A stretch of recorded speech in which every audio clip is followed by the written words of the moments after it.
Қазақстан Республикасының мемлекеттік рәміздері күніне орай елорда төрінде көк туымыз көкке көтеріліп, әнұранымыз шырқалды. Салтанатты шараға мемлекет басшысы Қасым-Жомарт Тоқаев қатысты.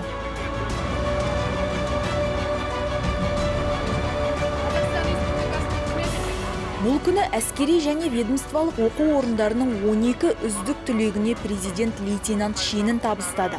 Полицей болуды бала кезден армандап, елге қызмет етуге бекінгендердің қатарында Санжар Жанатбай да бар. Ол Ішкі істер министрлігінің Бәрімбек Бейсенов атындағы Қарағанды академиясын тәмамдап отыр.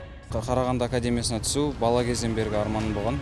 Ол арман мен әкемнен қалыптасты. Себебі әкем үйге формамен келген кезде, халқына қызмет етіп жүрген көрген кезде, әкеме келіп рахметтерін айтып жатқан кезде, менде бала кезден осы погон киюге деген үлкен мотивация болды. Генералды армандамайтын курсант емес дейді. Сондықтан менде ең басты арманым бірі ол генерал болу. Қазақстан Республикасының жаңа полициясын құру ол біздің жастардың қолында деп сенемін.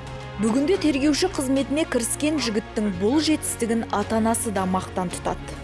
Сенімдеріңізді ақтайды, адал қызмет етеді деп сенеміз баламызға. Рахмет. Бүгін мемлекет бас президентінің қолынан лейтенант шенін алған, соған куә болуға келдік.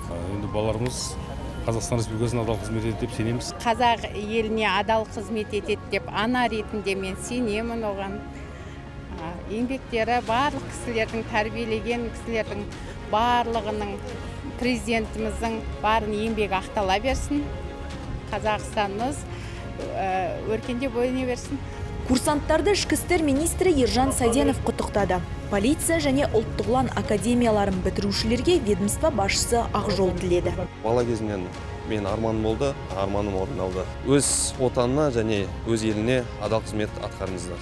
Сегодня мой сын получил погоны. Для нас это знаменательное событие, для нашей семьи. Он всегда мечтал с детства служить во благо Родине.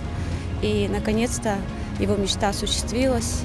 Окончив на отлично, получив красный диплом, с чувством патриотизма, он теперь настоящий лейтенант.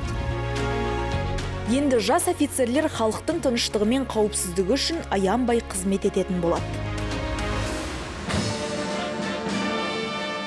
Айтулы күні Ішкі істер министрлігінің қызметкерлері де мемлекеттік рәміздерге құрметін білдірді. Сапқа тізілген сақшылар әнұран орындады.